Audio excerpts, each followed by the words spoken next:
La déclaration «Sache que ton péché te trouvera» se situe à l'achèvement de l'exode d'Israël hors d'Égypte. Après avoir erré dans le désert pendant 40 ans, les tribus d'Israël se préparaient enfin à traverser le Jourdain pour entrer en terre promise. Des hommes en âge de servir dans l'armée issus des 12 tribus devaient aider chaque tribu à conquérir le territoire qui lui était attribué, une tâche qui allait impliquer beaucoup de temps et de difficultés.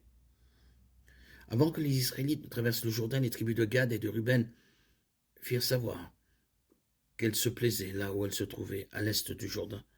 Lorsque Moïse dit « Votre péché vous atteindra », il ne voulait pas dire « Tout le monde sera informé de votre péché ».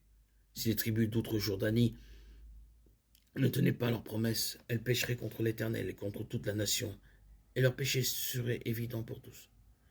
Au contraire, l'avertissement de Moïse, selon lequel ils pouvaient être sûrs que leur péché les atteindra, fait allusion à la nature étrange, mais vraie du péché. Dans la déclaration « Sache que ton péché te trouvera », le mystère du péché est révélé. La nature du péché est telle que les autres découvrent ou non votre péché vous découvrira. Vous ne pouvez pas fuir les conséquences. Le péché porte en lui-même le pouvoir de punir le pécheur, et la rétribution du péché, c'est l'enfer. Ne pensez même pas à jouer avec le péché. Il ne peut être apprivoisé, dépassé ou secoué. Peu importe à quel point vous pensez être en sécurité si vous êtes un pécheur, votre péché vous rattrapera. La seule façon d'échapper aux conséquences du péché est d'être pardonné de vos péchés par la foi en la mort et la résurrection du Christ. Romains 10, 9. Car si tu confesses de ta bouche le Seigneur Jésus et si tu crois dans ton cœur que Dieu l'a ressuscité des morts, tu seras sauvé.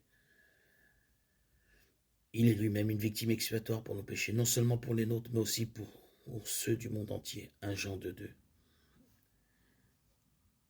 Apocalypse 1,5 est de la part de Jésus-Christ, le témoin fidèle, le premier-né des morts et le prince des rois de la terre, à celui qui nous aime et qui nous a délivrés de nos péchés par son sang.